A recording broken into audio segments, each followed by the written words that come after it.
Bom, gente, primeiro para mim é uma honra estar aqui, ladeado por duas das maiores jornalistas do Brasil, que eu admiro muito, conheço pela obra, pessoalmente um pouco a Eliane, né, porque a gente divide uma editora, né, uma das editoras que é a Arquipélago Editorial, né? Daniela estou conhecendo hoje também. E queria agradecer ao pessoal do Mantiqueira pelo convite. Me sinto muito honrado pela oportunidade de conversar com vocês aí. Mas vamos falar das estrelas da noite, né? Daniela Arbex, ela trabalha fora do centro, digamos assim, do eixo Rio-São Paulo, né?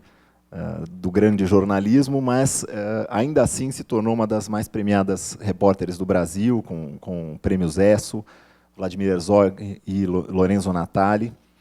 Atua na Tribuna de Minas há 18 anos, um jornal. Hoje ela é repórter especial.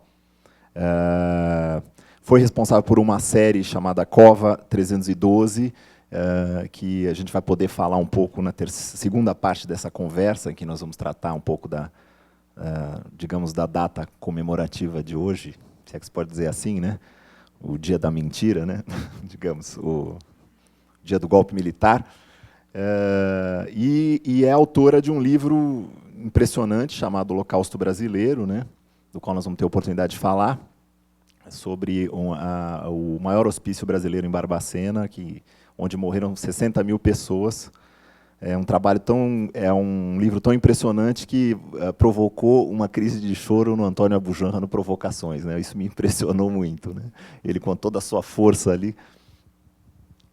E, bom, ela é vencedora do prêmio APCA e do prêmio Jabuti em 2013 também. Acho que não precisamos falar mais nada. APCA. Então tá, é culpa do folheto aqui. Eliane Brum, escritora, jornalista e documentarista também.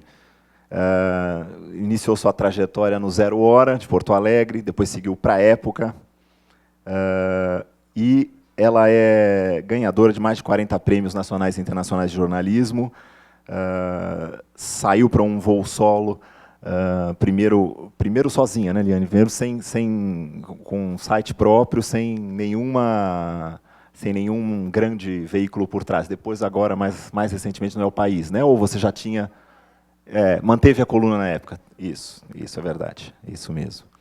Ela tem essa faceta menos conhecida de co-diretora de documentários, como História Severina e o Gretchen Filme Estrada, e autora, entre outros livros, de A Vida que Ninguém Vê, O Olho da Rua, A Menina Quebrada e Os Meus Desacontecimentos, que é esse livro que agora saiu e vai sair novamente, né?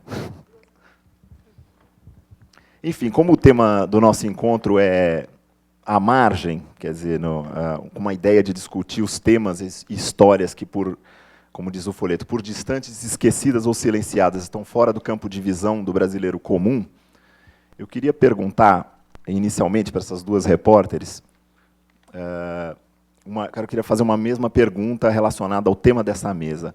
Como é que vocês, no trabalho de vocês diário, como é que vocês procuram, buscam, encontram e trazem à tona nas reportagens esse Brasil que fica à margem, esse Brasil que ninguém viu ou que esqueceu? Podemos começar pela Daniela. Bom, primeiro eu sempre falo que o Brasil não conhece o Brasil, né? E eu acho que é fundamental o olhar do jornalista para que a gente possa transformar temas do cotidiano em algo singular. Eu sempre, na minha carreira, nesses 18 anos de carreira, eu sempre trabalhei com a defesa dos direitos humanos, com os marginalizados, procurando dar voz a socialmente mudos. Isso é um ideal, eu acho que até meio utópico, né, de busca de verdade e de justiça. E eu acho que nada melhor do que o olhar do jornalista para conseguir buscar realmente, em situações que ninguém vê, como o livro dele fala, né, que ninguém consegue enxergar, coisas que precisam ser trazidas, reveladas, divididas e compartilhadas. Eu acho que é isso. Eu tenho alguns exemplos, eu posso contar algumas historinhas? Pode? Fica à vontade. Alguns anos atrás, eu estava de férias e saiu uma matéria no jornal falando que crianças de 9, 10 anos, foi a manchete do jornal, tinham assaltado uma loja no Calçadão, que é o lugar mais um dos lugares mais importantes da cidade e tal. E aí eu fiquei chocada quando eu li a matéria, eu de férias do meu jornal, falando, criminalizando os meninos e tal. Eu fiquei, gente, mas o que é isso? Que história é essa? Quem são esses meninos? E quando eu voltei para a redação, eu falei, a gente precisa saber quem são esses meninos. E eu fui ler a ocorrência, eu pedi para ler a ocorrência, e na ocorrência estava assim, que a polícia foi chamada não só para pegar os meninos, porque eles são crianças, mas também para conter a população que ia linchar crianças de 9, 10 anos. Eu falei, não, essa história precisa ser contada de outra forma. E aí eu fui buscar saber quem eram essas crianças. E a gente encontrou 3 meninos na Vila Olavo Costa, que é um dos lugares mais pobres da cidade. Um filho de uma mulher que estava presa, o outro filho de uma mulher que era uma prostituta, enfim, situações completamente degradantes, meninos que eram utilizados pelo tráfico e tal. E quando a gente fez uma matéria, então, contando a história de direito e tal, a gente conseguiu, é impressionante os e-mails que chegaram antes e que chegaram depois da história contada, e as pessoas falando, quem estava lá no calçadão devia se envergonhar, mas mudou o olhar, e eu acho que é isso que a gente tenta fazer, transformar as histórias e mudar a percepção das pessoas para essas situações. Essa é um pouco a sua ambição também, Aline?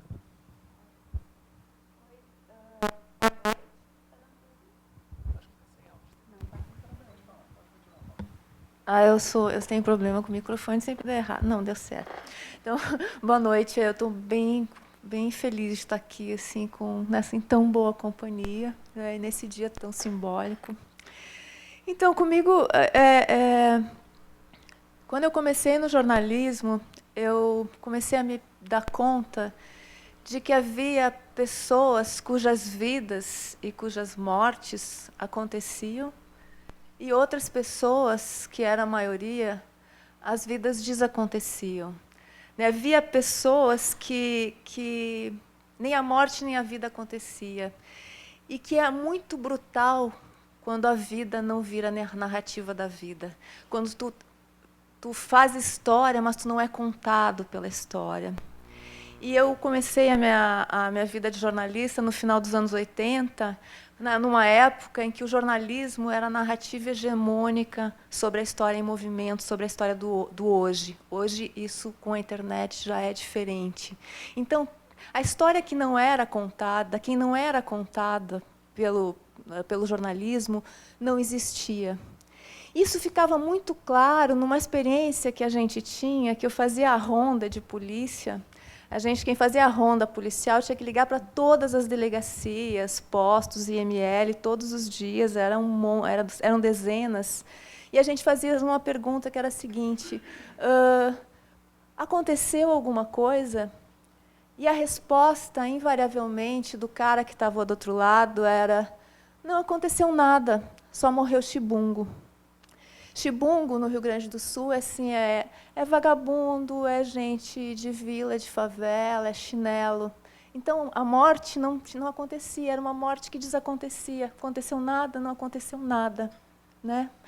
Então, eu fiz a minha escolha por contar os desacontecimentos, contar a história daqueles que estavam à margem da narrativa, dos invisíveis, dos proscritos. Foi uma escolha, eu passei a dizer que eu era uma repórter de desacontecimentos, como uma provocação e porque é a minha escolha política, né? Porque quem não é contado nesse país, né? Os pobres, os loucos, os negros, os índios, os ribeirinhos, os quilombolas. Né? E isso é extremamente brutal.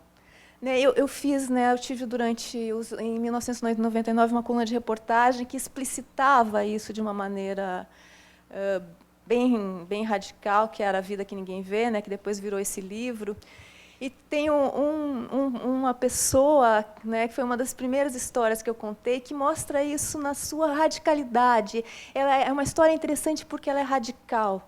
Porque eu cheguei no centro de Porto Alegre e vi lá onde tinha todos lá, é um lugar onde tem muitos artistas de rua. E tinha um homem que estava cercado de cacos de vidro. E a arte dele, o que ele mostrava para a multidão, era que ele era o comedor ele comia cacos de vidro. Só que e na frente dele tinha um papelão assim bem mal escrito dizendo homem de aço. Só que o homem de aço ele chorava. Ele chorava porque nem comendo vidro ele chamava atenção. Então, o que o perfurava não era o vidro que ele comia, era a invisibilidade.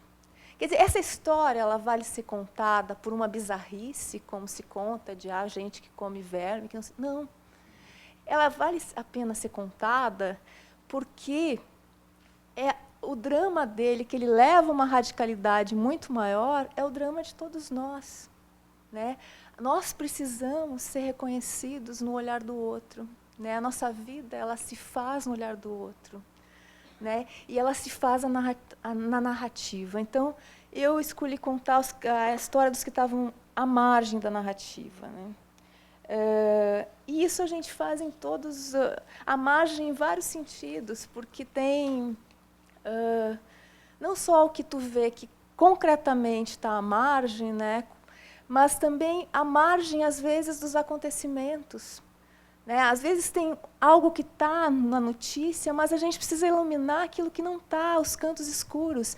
E, às vezes, a gente tem que ir muito longe nisso. Às vezes, a gente tem que ir longe na gente mesmo. Porque, por exemplo, se tu faz uma história de pedofilia, né? Pedofilia, a gente mostrar o que está... A gente mostra a vítima. E é preciso mostrar a vítima, é preciso falar disso.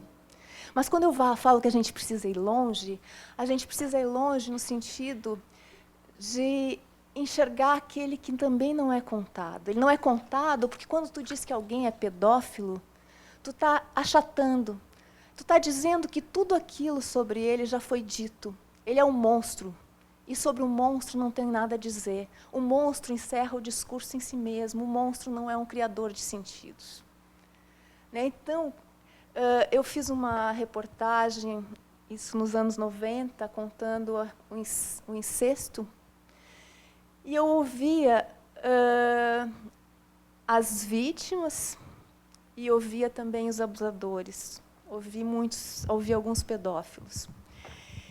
E essa foi uma reportagem que me devastou por anos, porque eu fico devastada por muito tempo por algumas das reportagens que eu faço, e é inevitável que seja assim. E a gente nunca está preparada, mas eu esperava ouvir, assim, que seria muito brutal ouvir crianças, por exemplo, meninas de 7 anos que tinham sido estupradas pelo pai. Isso é evidente que é brutal, escutar. Mas eu nunca imaginei quanto ia ser brutal escutar o abusador, escutar o pedófilo. Eu não imaginava o quanto ele sofria. Né? Então, aí o monstro ele já tem o que dizer. E o que a gente faz também para tirar no que está à margem é isso, é entender que todas as pessoas são produtores de sentidos, todas as pessoas têm uma narrativa, e a gente precisa escutar essa narrativa para além desse achatamento. É que nem a coisa do louco, isso a gente tem vivido muito nesses dias, porque o louco ele é louco. Então o louco não tem nada a dizer. O louco é outro que está muito à margem da narrativa, porque a gente mesmo, nós que denunciamos, né, que lutamos pelos direitos humanos, a gente diz que o louco é louco. Né? Então, matou alguém, é esquizofrênico. Está tudo explicado. Né? Como se a doença fosse tudo aquilo que ele é. Né? A gente viveu recentemente aqui em São Paulo, né, o episódio do louco do metrô, né, que era aquele homem que empurrou uma mulher na frente do trem. E aí, quando ele foi encontrado, a única explicação era essa. É esquizofrênico, pronto, está tudo explicado. A gente estava num momento, e está num momento, em que tinha grupo de torcedores que bataram com barra de ferro, população, grupo de pessoas da rua que tinham linchado um mendigo porque tinha roubado um shampoo. Naquele mesmo dia, no metrô, numa discussão com o estagiário que não deixou a mulher que disse que estava grávida entrar no vagão especial, ela caiu e ela morreu. Né? Quer dizer, a gente veio numa época com vários sentidos, com várias produção de sentidos e com várias coisas acontecendo, mas o louco do metrô, ele só fez aquilo porque ele era louco, ele não tinha nada a dizer. Mas o louco é aquele que diz da sociedade em que ele vive. Né? Então, quando a gente fala na margem, a gente fala na margem, né, de tudo que parece mais evidente, mas também tem essas margens que a gente precisa enfrentar, e precisa enfrentar dentro da gente. Né? É ser capaz de escutar a todos, de escutar todas as pessoas como pessoas que produzem uma narrativa sobre as suas vidas. Foi um pouco isso que você fez, né, Daniela, no seu Holocausto Brasileiro. Ele não ouve só os loucos, né? E o mais impressionante sobre o livro é ver que diversas instituições, não era só o hospício em si, mas se serviam, universidades de prestígio, né? Faziam uso dos cadáveres que vinham do Colônia. Quer dizer, como foi essa sua experiência de dar voz ao louco, ou ao, como é a expressão, chibungo?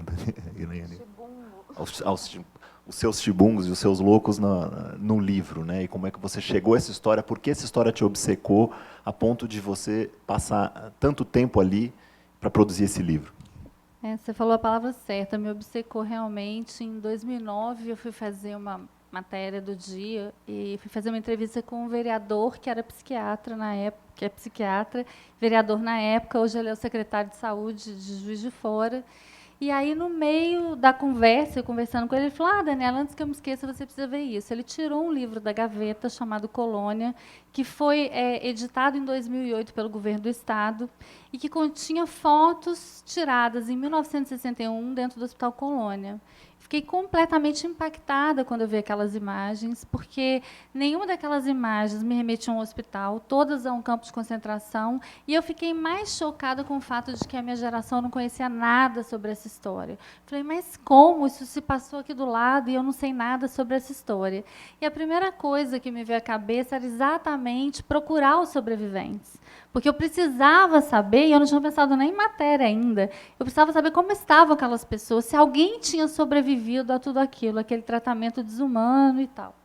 E aí eu também não queria qualquer sobrevivente, eu queria aqueles fotografados pelo Luiz Alfredo, que era fotógrafo da revista Cruzeiro há 50 anos atrás. Será que eu ia encontrar alguém? E eu comecei, então, essa busca. E quando eu fui levar a ideia para o jornal, da gente contar essa história, o jornal, naquele momento, nós somos um jornal muito pequeno, não podia dispor do meu tempo, naquele momento, para fazer, e eu fiquei enlouquecida com o fato de que não havia nada mais importante do que contar a história daquelas pessoas. Porque a morte de 60 mil pessoas é atual em qualquer época, né? Então, assim, eu precisava contar aquela história, até que em 2011, quando aquelas imagens completaram 50 anos, eu consegui vender a pauta para o jornal e consegui sair para fazer. E fui encontrando cada sobrevivente. O que eu acho importante falar dessa história é que essa é uma história que já foi contada, e muito bem contada, por jornalistas mineiros que são gabaritados, igual o Eran Firmino, do Estado de Minas, que fez uma série de matérias em 79. O próprio Ovésio Raton, cineasta, fez o documentário Em Nome da Razão. Mas eu falo sempre que é a primeira vez que essa história foi contada pelo olhar dos sobreviventes, é a primeira vez que os sobreviventes tiveram voz, ganharam voz. Eu acho que essa é a força do livro, porque são sobreviventes contando as suas histórias, né, que nunca tinham sido reveladas, ou que eles não eram importantes, nunca foram considerados importantes, porque nunca foram procurados, né? E aí é o que a Eliane falou, e aí isso fala a história deles fala dos normais, né? Como que a nossa sociedade excluiu, como que a teoria eugenista colocou essas pessoas, né? A escória a gente isola, né? É o Guimarães Rosa quem fala, né? Que para os pobres os lugares são mais longe, e o Colônia era esse lugar. Então, assim, o livro ele foi para mim, quando a primeira série de reportagens, que teve um impacto incrível e tal, e depois eu resolvi fazer um livro daquela história, porque eu achava que 7 páginas de jornal era muito pouco para contar uma história daquele tamanho, e acabei encontrando o imediato da geração que acreditou no livro antes mesmo do livro existir. porque ele disse para mim assim, eu quero esse livro, está pronto?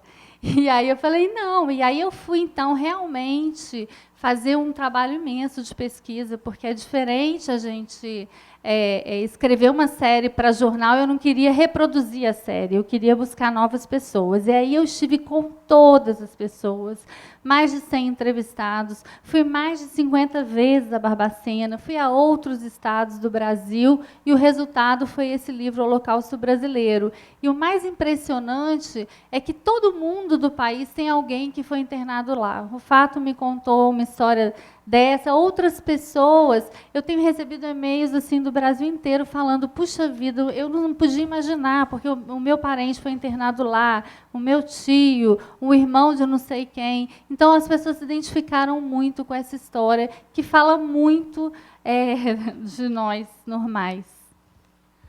Eliane, nesse teu esforço aí de fazer, digamos assim, acontecer os desacontecimentos, os desacontecidos, né? Não é de hoje que a sua veia de repórter ela flerta com a de cronista também. Os seus textos, A Vida que Ninguém Vê, que ganhou um prêmio de Jabuti de melhor livro de reportagem, mas poderia ser em 2007, né? Me parece, se eu não errei o Jabuti de novo. Mas poderia ter ganho de crônica. São crônicas baseadas em histórias que você encontrava, me parecia dessa maneira, né?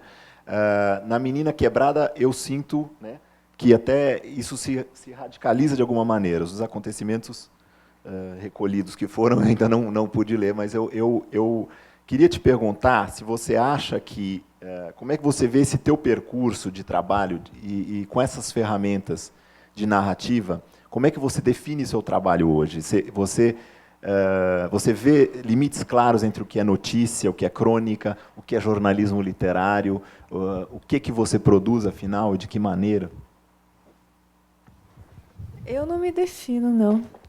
Assim, eu não prefiro, não. Eu nem classifico os meus livros, nem me classifico, nem... Estou mais num percurso que eu chamo de desidentidade, assim, né? A gente está num momento em que tem que dizer o que é. Eu prefiro, não sei o que é, né? Eu tenho várias vozes, então, por exemplo, mas assim, A Vida que Ninguém Vê é reportagem, né? As pessoas podem ver como crônica, talvez pela forma como é escrito, mas eu sempre escrevi minhas reportagens dessa maneira, né? A reportagens, como é que eu separo as coisas? Então, a reportagem eu separo pelos movimentos que a gente tem que fazer para poder escrever, né, para poder alcançar as histórias. Na reportagem, como A Vida que Ninguém Vê, ou como qualquer outra, como O Olho da Rua, como as reportagens todas que eu fiz, eu tenho que fazer um movimento, que é um movimento do repórter, que sem esse movimento do repórter não se faz reportagem, a reportagem não acontece, a gente volta, a gente acha que foi para algum lugar, mas a gente não foi para lugar nenhum. Esse movimento, que é difícil, tu tem que fazer um processo, quer dizer, né, a reportagem se faz na rua, mas antes de tu ir para a rua, tu precisa atravessar, né, a rua de si mesmo, né, o que tu faz ainda em casa, que é um movimento de se despir da tua visão de mundo, de se despir dos teus preconceitos, para poder alcançar o mais vazio possível o mundo do outro, o mundo que é o outro. Então, se deixar preencher por esse mundo, e então depois fazer o caminho de volta. Quando a gente volta, a gente não é a mesma que foi. Se a gente é porque a reportagem, a gente errou em algum momento e a reportagem não aconteceu. Porque a reportagem é um ato de escuta. É uma escuta do outro. Né? O lugar do repórter é um lugar... Para mim, isso é bem concreto, eu sempre fico no canto. Mas é um lugar simbólico de canto de quem está escutando. Quando eu saio do meu lugar de escuta, eu também não vou me estender aqui, eu posso contar várias histórias para vocês. Quando eu saio do meu lugar de escuta, que eu não suporto esse lugar de escuta, o meu leitor, eu conto para o meu leitor. Mas a reportagem é um ato de escuta do outro, né? Então tu tem que sair de si. Agora, o ato, quando eu faço ficção, como o caso do Uma Duas, é um movimento diferente. É um movimento que eu faço de dentro para dentro. É um movimento em que eu tenho que me deixar possuir não pela voz que é do outro, mas pelas vozes dos outros de si, né? Daqueles outros que moram nos nossos abismos. Né? Então, é uma escuta desses outros que eu faço. Então, é um outro movimento que é diferente. Então, é um pouco assim que eu separo as coisas. Né? Na minha, né, o que é jornalismo, o que é reportagem, é sempre um ato de escuta, né, do mundo, do outro. Na ficção, é um ato de escuta de dentro para dentro. Daniela, a leitura do seu livro, do Holocausto Brasileiro, ela sugere não só uma vontade de recuperar uma história esquecida, me pareceu, né? Você me corrija também se eu estiver incorreto, de trazer algo da margem para o centro, né, de novo, da discussão do Brasil, mas também de entender e evitar os mecanismos que permitiram que essa tragédia acontecesse, os mecanismos que existem. Eu queria ler um trecho aqui que está no final, no finalzinho do livro.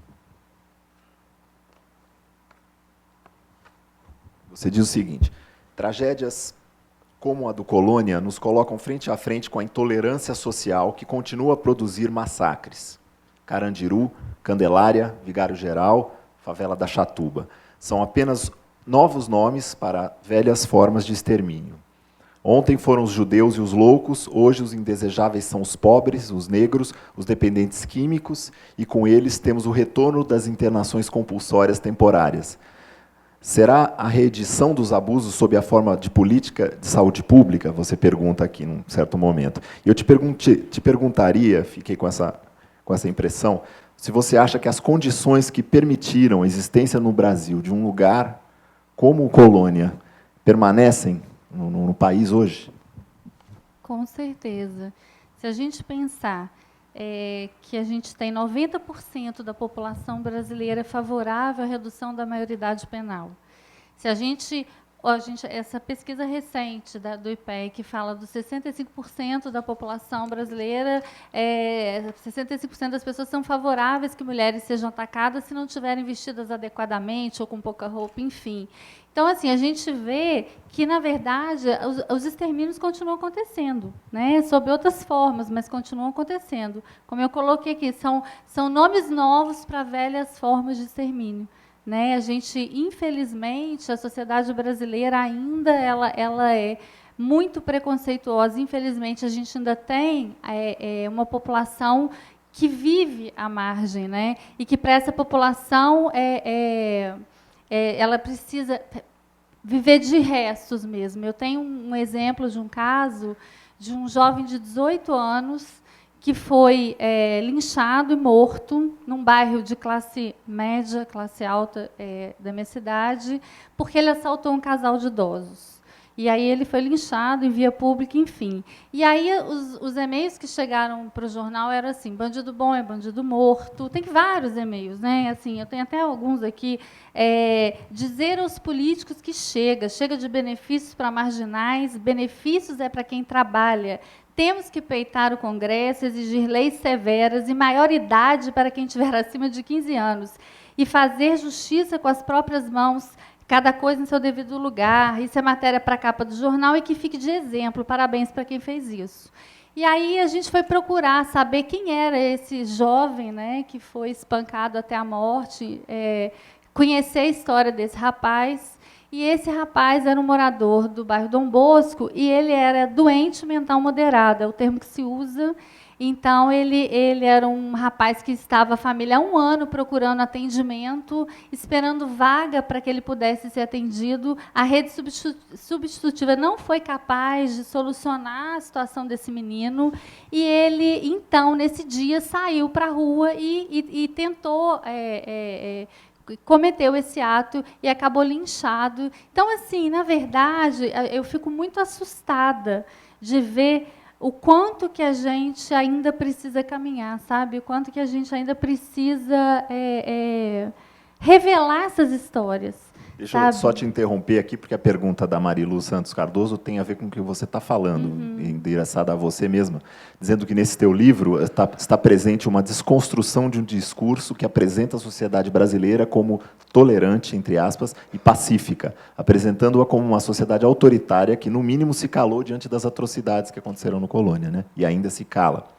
Então, eu acho que vai um pouco nessa direção, né? Você considera a sociedade brasileira tolerante, pacífica? Não, claro que não. A gente, infelizmente, eu acho que um hospital que se sustentou por tantos anos dessa forma é que contou com uma grande omissão coletiva, né? As pessoas me perguntam muito: puxa, mas a gente precisa responsabilizar os culpados. Eu acho difícil haver uma responsabilização individual, porque os culpados somos todos nós. Os culpados são a sociedade brasileira, o Estado, que devia ter cuidado dessas pessoas adequadamente, os médicos que participaram disso tudo e se omitiram, as famílias que deixaram os seus doentes lá. Né? Então, assim, as faculdades de medicina que utilizaram aqueles corpos num comércio de 1.853 corpos que foram vendidos e depois as ossadas, enfim. Então, é uma culpa coletiva, sabe? É muito difícil individualizar a responsabilidade nesse caso. Mas eu acho que o trabalho do repórter é exatamente esse, é mostrar para a sociedade o que talvez ela ainda não consiga enxergar. E, para fazer isso, eu acho que a gente preciso gostar de gente. E é preciso entender a alma humana. Eu acho que a Eliane, que eu sou fã dela, assim, apaixonada pelo que ela faz, ela é uma inspiração. Ela é uma pessoa que me impressiona pela capacidade que ela tem de entender a alma humana, sabe? De se despir dela mesma, dos preconceitos, enfim, para poder ouvir o outro. Eu acho que é isso que o repórter tem que fazer. E o que a gente busca assim, na minha visão, o que eu procuro com o meu trabalho é não só contar histórias, mas, às vezes, transformar. Sabe, é ajudar as pessoas a enxergarem o que elas ainda não conseguiram ver. A minha chefe brinca muito comigo e fala isso para mim. Nossa, Dani, às vezes você enxerga o que a gente não viu ainda. Então, você vem vender uma ideia, a gente não consegue entender, mas é porque você está vendo lá na frente, né? Então, eu acho que esse é o nosso papel, é fazer ver. Eliane, eu tenho que confessar que eu uso 2 textos seus na oficina que eu dou de jornalismo, na oficina de escrita criativa. Um deles, que eu gosto particularmente, é o que se chama A Mulher que Alimentava, que é a história da merendeira Ailce de Oliveira Souza, cujo lead eu gostaria de ler aqui. Pelo menos é o lead, é uma parte logo no começo, não sei se é exatamente o lead, mas abre aspas, é tão estranho, ela diz, abre aspas, passei a vida inteira batendo ponto, com horário para tudo. Quando me aposentei, arranquei o relógio do pulso e joguei fora. Finalmente eu seria livre. Aí apareceu essa doença. Quando tive tempo, descobri que meu tempo tinha acabado. Aproveitando uma carona até aqui também numa pergunta do André Gravatar, que diz sobre você comentando a tua fala anterior, de que algumas histórias te deixam devastada, né? Pede exemplos de histórias que te devastaram e como você lidou com esses devastamentos. Eu entro com a minha pergunta porque eu acho que elas casam muito bem. Primeiro, essa construção elegantíssima da fonte, né? Uma merendeira dizer uma coisa sobre ela tem um câncer terminal, e ela formular isso com tal delicadeza e profundidade é impressionante. Mas eu ouvi dizer que foi uma das coisas que te tocaram profundamente e que, inclusive, afetaram a sua própria relação com o teu tempo, com o teu trabalho, né? A gente somos jornalistas, o jornalismo é uma profissão que estimula os obsessivos, os workaholics. Então, eu te pergunto um pouco sobre como isso te transformou, né? Como esse contato com essa mulher que tinha pouco tempo de vida te transformou. Essa foi uma das reportagens que mais muitas me transformaram, mas essa me transformou de uma forma muito profunda e continua me transformando. Eu fiz ela em 2008. Eu acompanhei os últimos 115 dias da vida de uma mulher que tinha um câncer, além da possibilidade da cura. E essa é uma... Assim, as margens, elas são muitas. Essa é uma margem também, porque, já que a gente está falando de margem, porque eu queria escrever sobre a morte que estava à margem da imprensa, porque a imprensa cobre muito a morte violenta. Mas a maioria de nós, nesse momento histórico, a gente não vai morrer de bala perdida. A gente, quer dizer, né, depende onde tu vive. Mas a maioria de nós vai morrer de doença e de velhice. Né? E o destino de quando tu morre, quando tu está doente, quando tu é pobre, quando tu é rico, também é muito diferente. Mas a maioria de nós vai morrer de morte, de morte por doença ou velhice, e por isso essa é a morte que fica à margem, essa é a morte silenciada, a morte envergonhada, como dizia o historiador Philippe Arrier. E eu queria escrever sobre essa morte. E, bom, eu posso contar 1000 histórias sobre esse processo, mas essa frase, né, que o Ivan falou foi uma das frases que eu escutei mais importantes da minha vida, porque é isso, quando eu tive tempo, eu descobri que meu tempo tinha acabado.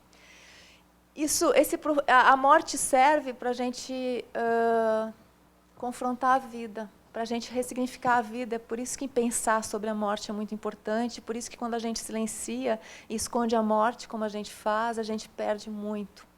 Nessa reportagem eu fui obrigada a fazer esse confronto, que também foi um confronto com a minha vida. Então eu tive que...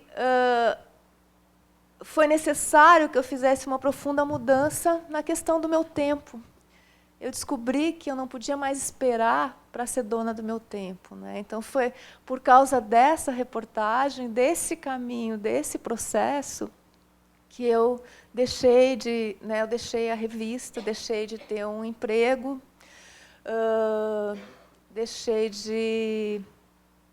eu queria saber o que eu ia fazer com o meu tempo. Eu queria, pela primeira vez, não saber que eu tinha que ir num lugar de segunda a sexta, e tinha que ter mais ou menos aquele horário. Eu queria descobrir o que eu queria fazer. Né? Eu sabia que eu queria continuar escrevendo, mas de que forma, com que escolhas, como é que eu ia fazer. Então, eu fiz uma mudança grande na minha vida nesse momento, né? Que é a mudança que até agora está em curso. Né? Eu não tenho um emprego fixo, eu aprendi a viver com menos, né? Passei a viver com mais ou menos 4 vezes menos do que eu vivia antes. Né? É um momento, a gente estava conversando, eu e o Ivan, que o tempo inteiro eu tenho que fazer escolhas todos os dias. Né? Quem vive assim, é um monte de gente que vive assim, tem que escolher todo dia o que tu vai fazer com o teu dia. E tu é o único culpado pelas tuas más escolhas, e a gente faz muitas más escolhas também. Né? Isso é sempre uma angústia, mas enfim... dessa experiência da reportagem, né, porque o Ivan me perguntava antes, eu acho que eu também não consegui responder muito bem, né, como tu te identifica o que tu faz, como tu define o que tu faz. Eu precisei criar outras vozes para mim, que é o que eu tenho feito hoje na minha vida. Eu tenho criado outras vozes, eu tenho várias vozes, e essas vozes, várias vozes na escrita, e essas vozes elas convivem, elas são diferentes. E a partir dessa reportagem, dessa questão, eu também escrevi o meu primeiro romance, Uma Duas, que é a história de uma relação entre uma mãe e uma filha, porque eu precisei escrever a partir dessa experiência também, a partir do momento em que eu entendi que certas realidades só a ficção suporta. Que algumas realidades elas precisam ser inventadas para poderem ser ditas. Então, a minha ficção nasce também dessa experiência. Né? Então, aí eu não vou também... tem várias que mudaram a minha vida, mas eu não vou ficar dona do microfone. E tu Largar o emprego já é uma mudança suficientemente grande. E tu tem que me dizer, olha, fica quieta, Eliane, porque eu sou daquelas tímidas que quando começa a contar história... Se deixarem, continuem. Enquanto não levantarem a plaquinha ali, que disseram que vão levantar. Bom, para vocês duas, eu queria ler aqui uma pergunta da Luciana Branco, que acho que é endereçada a vocês duas. Ela diz o seguinte: vocês narram episódios reais de barbárie. Enxergam mais luz ou mais sombra no futuro próximo? Enxergam episódios luminosos no passado recente do país? Como as narrativas que assinam poderiam construir um mundo mais iluminado? Como fazer dessas narrativas campeãs de cliques? Não, eu enxergo mais luz. As pessoas me perguntam se depois da experiência do Holocausto eu ainda acredito no homem e na capacidade de renovação humana. Claro que eu acredito. Eu acho, se eu não acreditasse, gente, eu deixaria de ser jornalista, né? Eu acho que o meu trabalho é exatamente para que a gente possa lançar luz, para que a gente possa mudar essa sociedade que está aí, para que a gente possa... Eu acho que o jornalismo de qualidade ele tem esse papel, de dar elementos para que a sociedade possa repensar, possa se repensar, possa repensar o seu cotidiano, possa compreender melhor a sociedade, o próximo, enfim. Então, esse é muito o jornalismo que eu acredito. Eu acredito todos os dias que eu chego na redação, eu saí da faculdade achando que eu ia mudar o mundo. E hoje eu tenho certeza que eu vou mudar o mundo. Não o mundo, mas talvez a minha comunidade, aquela região que eu estou contando uma história, enfim. É isso que eu procuro fazer todos os dias. Recentemente, eu fiz uma matéria, eu recebi um e-mail de uma professora falando que, numa determinada região, tinham crianças fora da escola. E, se a gente pensar que hoje, né, quase 100% das crianças estão matriculadas, está fora da escola é muito grave, né? E aí eu fui para essa região, mas eu cheguei lá e encontrei uma outra história dentro dessa história. Eu encontrei crianças que caminham diariamente mais de 5 quilômetros para estudar. E que passam por situações de perigo todos os dias para conseguir estudar. Eu falei, gente, essa também é uma grande história, porque nós estamos falando de crianças que moram na zona urbana. Não pode ter criança caminhando 5,5 quilômetros para estudar. E aí, sim, eu consegui uma personagem incrível e fui fazer essa caminhada com ela, de ida e de volta e tal. E isso promoveu uma revolução na Secretaria de Educação, claro que diz que não sabia, enfim, né, eles nunca sabem, né, dizem sempre que não sabem. E para conseguir, inclusive, a gente conseguiu, com toda essa mobilização, uma escola para aquela região. Então, gente, isso é incrível, isso me renova mesmo, sabe? Renova as minhas baterias e a minha vontade de fazer, a minha vontade... teve uma matéria que eu amo de paixão, que é um pai que foi acusado de estuprar a filha de 1 ano e 7 meses. E esse pai foi preso por conta disso. E aí eu descobri, isso já tem muito tempo, foi em 2001, eu descobri que essa menina, na verdade, ela tinha um tumor na região genital. E que ela não tinha sofrido abuso nenhum. E o cara estava preso, ameaçado de morte, já tinha sido espancado, enfim. Confessou o crime, gente. Vocês imaginam sob que condições ele confessou esse crime. E depois que a gente publicou essa matéria, esse pai foi libertado. E 11 anos depois, todos os policiais envolvidos na prisão desse homem foram condenados por crime de tortura. Então, a gente nunca abandona uma pauta. Nós ficamos 11 anos acompanhando esse caso, até que, em 2011, esses policiais foram condenados por crime de tortura. E isso me renova todos os dias. Isso é o jornalismo que eu quero fazer. Eu sou uma repórter de rua, nunca quis fazer ser editora. O meu negócio é rua. A rua é meu laboratório. Para te passar a mesma pergunta, se você vê mais sombra ou luz, se o pessimismo te pega, Eliane, eu vou aproveitar aqui também duas perguntas, vou encaixar nessa mesma temática, 2 perguntas da plateia. A Jéssica Carvalho faz uma pergunta provocativa, dizendo: vocês costumam ler os comentários que as pessoas deixam nas matérias que vocês escrevem? Como lidam com a agressividade que muitas vezes está presente? É uma coisa realmente impressionante você olhar os comentários na internet. Às vezes você perde completamente a crença na humanidade, no Brasil e tudo mais. Outra pessoa aqui... ela diz, Lígia Souto, né? A maioria dos jornais, e essa também vai ter que voltar, agora a gente não precisa fazer esse ping-pong, viu? Fiquem à vontade para interferir aqui nas respostas. A maioria dos jornais, revistas, enfim, dos meios de comunicação brasileiros, não compartilha desse pensamento voltado aos direitos humanos e aos marginalizados. Pelo contrário, até dissemina o oposto. Qual a dificuldade e como fazem para se manterem ativas na profissão? E ter reconhecido o seu trabalho enquanto nadam contra a maré? Não sei se vocês concordam com isso, mas, enfim, como é que vocês lidam com esses 2 elementos? Não sei, são muitas perguntas. Quer que eu recapitule?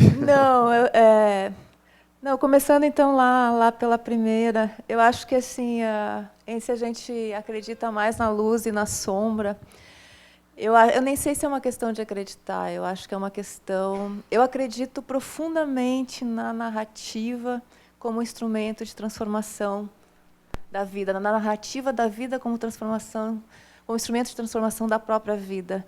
Mas eu, pessoalmente, eu vivo na luz e na sombra o tempo inteiro. Eu desacredito, caio em buracos para voltar a acreditar novamente. E esse é um processo contínuo na minha vida, essa é a minha experiência. Esse meu livro, Meus Desacontecimentos, que desaconteceu agora e a gente tem que fazer a piada já antes que os outros façam, né? Então, ele parte um pouco dessa experiência de luz e sombra, porque eu fiz uma reportagem em 2011 em que eu, com doença de Chagas na Bolívia, e em povoados onde 70% das pessoas tinham Chagas, né, aquelas doenças negligenciadas que a indústria farmacêutica não se interessa em achar medicamento, porque pobre não vai pagar por remédio. E uma menina, no final, quando eu fui me despedir da família que eu acompanhei, uma menina chamada Sônia, de 11 anos, me disse: não me deixe morrer. Era uma menina com doença de Chagas. E, naquele momento, eu já vi outras situações mais limite do que essas, talvez mais brutais ainda do que essa, mas nunca ninguém tinha pedido diretamente esse pedido para mim: não me deixe morrer. Naquele momento, eu caí num buraco, porque eu percebi que contar a história da Sônia talvez não salvasse a vida da Sônia. Quer dizer, contar a história não salvaria a sua vida. E se não salvava, se contar a história não salvaria a vida dela, por que escrever a história? Foi a primeira vez na minha vida que eu paralisei e não consegui mais escrever durante um tempo, porque eu perdi os sentidos da escrita. Eu tive que fazer um grande movimento, que é um movimento que eu faço até hoje, e a gente está em 2014, para entender que contar uma história é algo grande, é o possível, e o possível é pouco e muito ao mesmo tempo. Eu tive ali um confronto com a minha impotência, e a gente, como jornalista, vive isso o tempo inteiro, um confronto com a impotência. Então, esse meu livro, esses meus desacontecimentos, é um livro que eu escrevo também, não só por causa disso, para resgatar os sentidos da escrita na minha vida. Porque a gente salva e não salva ao mesmo tempo. Então, esse acreditar na minha experiência é um acreditar em que a gente cai, a gente faz matérias em que a gente denuncia as coisas e as coisas também não mudam. Mas a gente tem que continuar denunciando, a gente tem que continuar contando. Então, é como a vida da gente cai nos buracos e vai levantando e vai recriando sentidos, porque a vida é isso, não tem um sentido fixo, senão a gente seria morto-vivo, né? A vida a gente vai recriando sentidos. E, para mim, na reportagem também é isso, vai recriando sentidos, eu acredito profundamente nisso. A Daniela fez um livro extraordinário, porque o livro dela é realmente extraordinário, e ela desacomoda o leitor, porque assim é muito fácil quando tu olha, né, o hospício, né, Barbacena, e é o passado. Mas não é o passado, né? A gente é o presente também, né? Eu escrevi recentemente sobre uma pesquisa de uma psicóloga chamada Flávia Blixten, que ela mostrou as crianças desta primeira década desse século, crianças que não tinham, que estavam em hospício, não hospício com esse nome, mas vivendo como se estivessem num hospício. Eu falei na semana passada com uma menina que hoje está com 19 anos, e que ela viveu 8 anos da vida dela dentro de um hospital psiquiátrico, porque não tinha outro lugar para ela. Quer dizer, então a gente escreve para perturbar o leitor, para desacomodar o leitor. Né? Isso que a Daniela fala, é deslocar ele do seu lugar, lançar luz de uma outra maneira. Mas, para fazer isso, a gente precisa se desacomodar primeiro, se deslocar do nosso lugar. Isso tem um custo alto, mas um custo que vale muito a pena, porque é o custo que dá sentido à vida da gente. Né? É o custo que faz construir sentidos para a vida da gente. Respondendo rapidamente as outras perguntas, a questão da internet, dos comentários, para mim foi muito difícil no começo.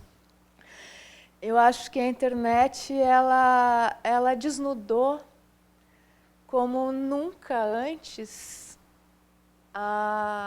o que é do humano, né? Porque antes a gente não tinha esse contato. As pessoas tinha essa camada civilizatória que a gente tem nas relações, né?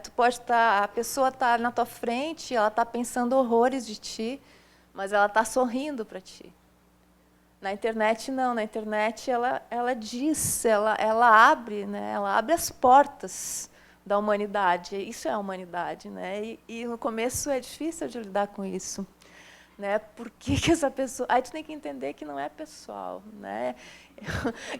Essa pessoa nem te conhece.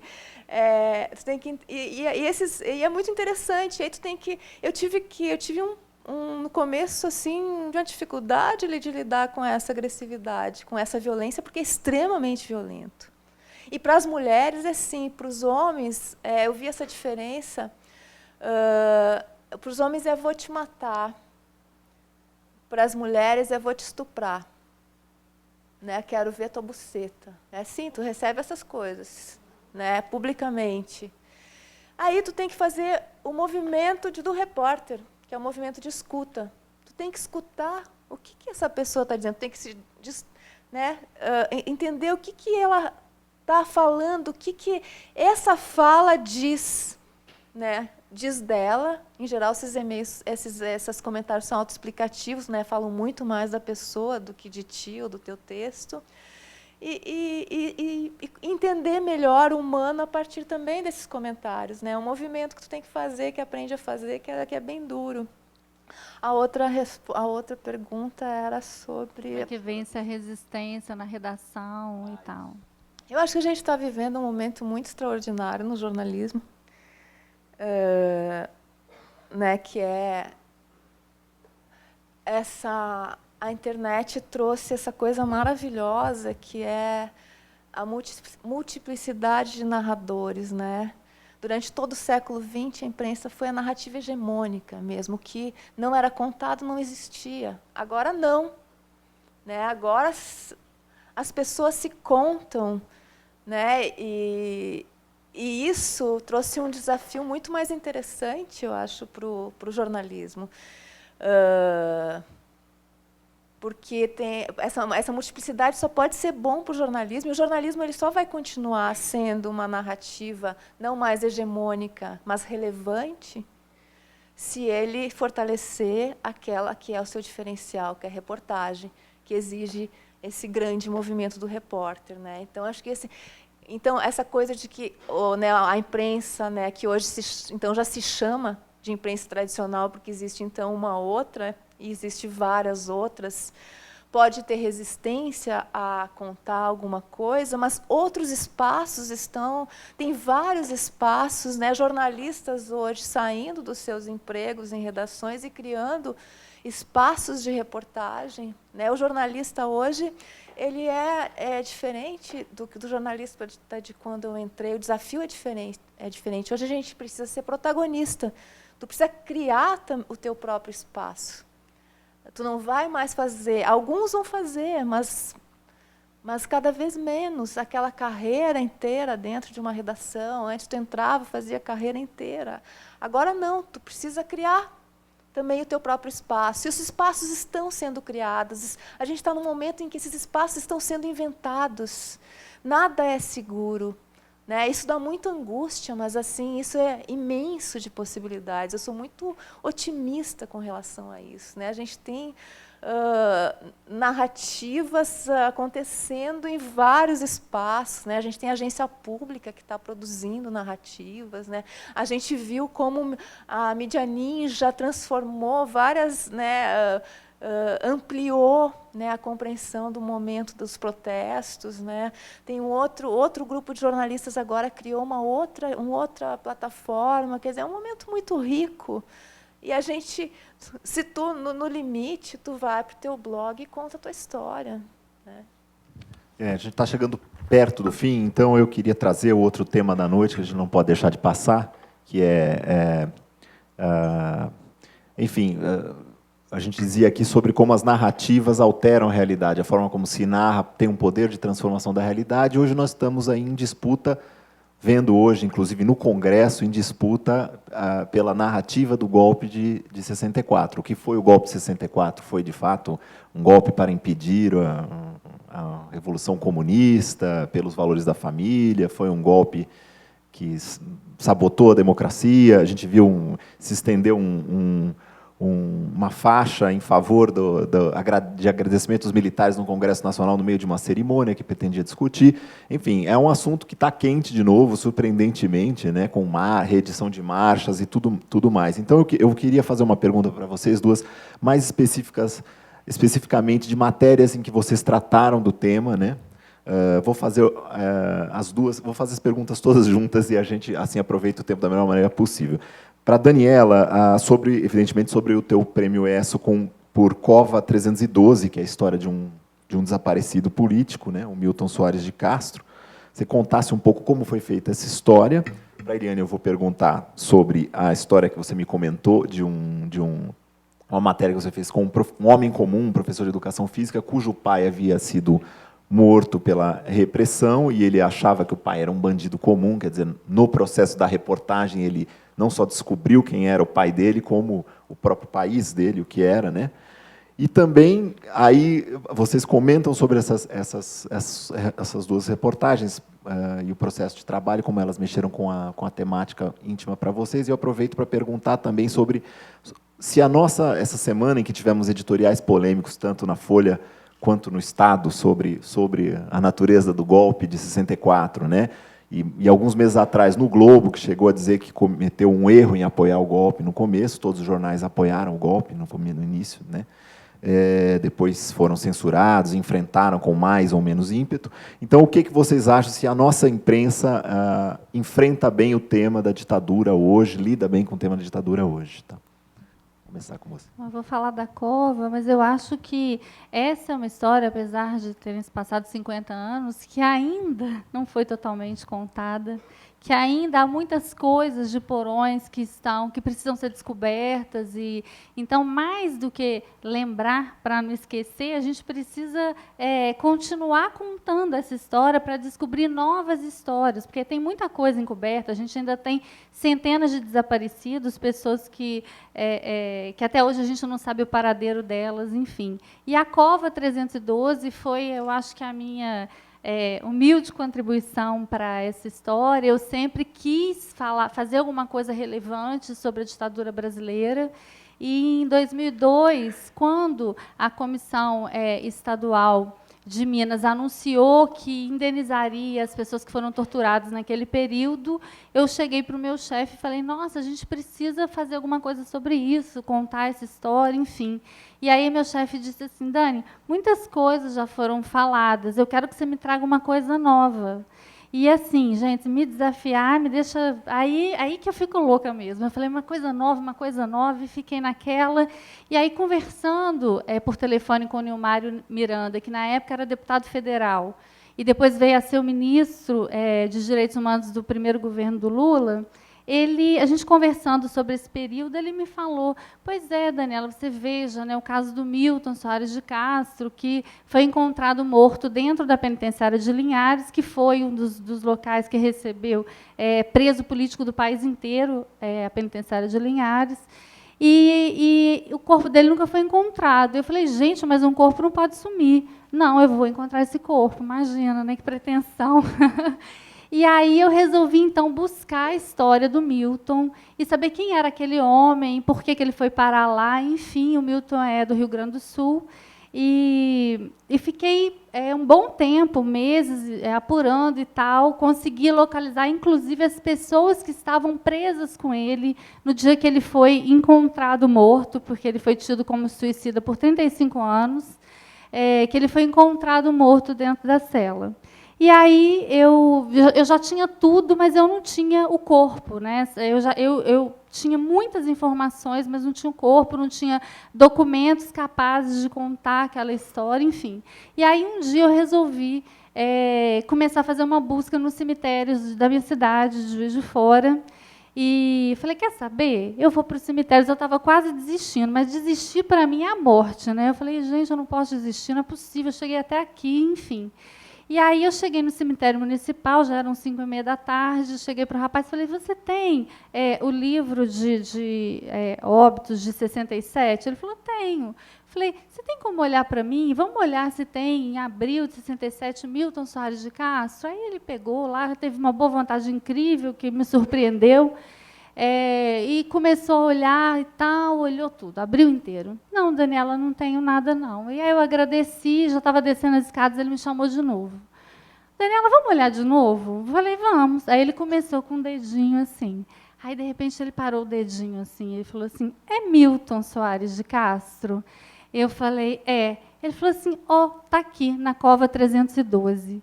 Gente, aí eu comecei a gritar de verdade. E falei, você não tem ideia, isso é a história do Brasil, não sei o que e tal. E aí eu consegui, ele tinha documentos, o atestado de óbito dele, a guia de sepultamento, que depois eu vim que estava rasurada, e depois eu vim a descobrir que usaram o nome de um sargento que já tinha dado baixa do Exército há 2 anos, para colocar ele, fazer o sepultamento dele numa cova rasa, enfim. Acabei reunindo vários documentos que provaram, que mostraram que ele foi morto pelo Exército. E aí ele disse assim para mim, e eu vi os documentos, e tal, ele falou assim, eu falei, eu vou levar os documentos. Ele disse assim, não, Daniela, eu não posso deixar de sair daqui e tal, e o cemitério está fechando. Eu falei, está fechando? Não vai levar, não, então eu vou dormir aqui, porque eu só saio daqui com os documentos. E aí ele deixou, então, ele viu que eu ia dormir mesmo lá, eu não ia sair de lá de jeito nenhum, imagina, e ele deixou que eu levasse os documentos. E aí que aconteceu uma coisa linda e foi histórica, assim. Quando a gente jogou luz sobre a história do Milton e chamou atenção para a descoberta de onde ele tinha sido sepultado, ele estava desaparecido há 35 anos, a família, imagina, gente, 35 anos depois, você liga para a família e fala que você encontrou uma ossada, né? Então, foi incrível. Mas aí, mais do que isso, a matéria acabou chamando a atenção da comissão estadual para as histórias dos militantes que tinham sido torturados. E a gente contou uma a uma história de pessoas que nunca, a boa parte delas, tinham contado publicamente a sua história. Professores, diretores de universidade, enfim, mecânicos e tal. Gente, os 25 militantes políticos que foram torturados naquele período foram indenizados com um teto máximo pelo Estado e principalmente, a comissão usou as matérias para poder... nos processos, para instruir os processos. Então, assim, essa história é uma história muito especial e que tem muita coisa ainda para ser dita e que a gente está encaminhando para ser o próximo livro. É a história do Milton e é a história do Brasil. Eliane. Essa história dessa reportagem, eu nunca falei sobre ela, ela tem uma história muito... O jeito que ela aconteceu foi muito maluco, assim, porque eu cobri na eleição de 2002 a família do Lula, né? O Lula do ponto de vista pessoal. Eu fiz uma série de reportagens. E uma das reportagens que eu fiz é sobre a primeira mulher do Lula, Maria de Lourdes, que morreu, como tantas mulheres pobres nesse país, de parto, 7 meses de gravidez, o filho também morreu. E aí eu fui investigar como tinha sido essa morte também, como é que era a história. E aí eu descobri que um dos médicos que tinha tratado da Maria de Lourdes na gravidez era Sérgio Belmiro Aquesta, que era um médico que tinha sido acusado de produzir laudos falsos para a ditadura, como legista. E aí eu botava, essa matéria tinha várias páginas, mas tinha uma notinha dos 2 laudos falsos que esse médico que tinha atendido ela na gravidez tinha produzido para a ditadura. E um deles era de um marinheiro chamado Grenaldo de Jesus Silva. Esse marinheiro tinha sequestrado, em 1972, sozinho, um avião da Varig que pousou aqui em Congonhas. Isso era só uma coisinha da matéria. Alguns dias depois dessa matéria ser publicada, veio uma carta, veio de um sargento, ex-sargento da Aeronáutica, José Barazal, dizendo que ele tinha feito esse inquérito para a Aeronáutica, e ele guardou durante 30 anos essa dor dentro dele, tendo pesadelos à noite, escondeu inclusive da mulher dele durante 30 anos, que no peito desse marinheiro, que tinha sequestrado o avião e foi morto, e o laudo dizia justamente que era suicídio, que ele tinha se suicidado ao final quando foi preso, tinha uma carta ensanguentada para o filho. E ele ficou esses 30 anos muito mal, porque esse filho nunca soube dessa carta. E aí eu fui conversar com ele e comecei a procurar esse filho. E eu não achei. E aí o que aconteceu? Aconteceu aquelas coisas. A gente sempre lê revista velha em consultório de dentista, né? E uma mulher estava num consultório de dentista e leu essa matéria da primeira mulher do Lula. E viu ali e ligou para sua irmã e disse: Leila, olha só que nome parecido com o do teu marido. E aí apareceu... aí comentaram isso na academia de ginástica. E aí a Marisa, que era uma ligou para mim para saber se tinha alguma coisa a ver, que ela tinha um amigo que tinha um nome muito parecido. E aí eu fui encontrar numa pizzaria, numa noite, o Grenaldo, né, tinha o mesmo nome do pai, que tinha 4 anos quando isso aconteceu. E ele passou a vida inteira dele, ele hoje é professor de educação física, ele passou a vida inteira dele acreditando que o pai era um ladrão. Ele ouvindo, quando ele fazia alguma coisa errada só pode ser porque é filho de ladrão. Ele não tinha nenhuma ideia da ditadura e nenhuma ideia de quem era o pai dele. Ele não sabia. Então foi um momento assim, aquelas coisas que acontecem na vida que tu sabe que tu está vivendo alguma coisa muito grande. Que encontrar aquele homem, o Grenaldo é um homem grande. E contar para ele quem era o pai. Que coisa enorme tu poder contar para alguém quem era o pai. E aí ele começa a descobrir o pai e o país, e eu testemunhei isso. A gente começa a ir atrás dos inquéritos, e tá na sala da casa dele, ver botar as fotos do pai morto, ensanguentado, do sequestro, aquele homem tendo contato pela primeira vez na vida, porque ele nunca tinha se ligado na ditadura, ele nunca tinha estudado isso. E aí ele encontra o José, eles se encontram na casa dessa mulher que fez essa que tinha me ligado, e aí os dois se encontram e o Grenaldo cai de joelhos na frente do José. Quer dizer, é uma história de décadas, né? O José consegue finalmente encontrar aquele filho e contar para ele daquela carta que ele tinha encontrado, do que o pai dizia para ele. A gente nunca conseguiu encontrar essa carta.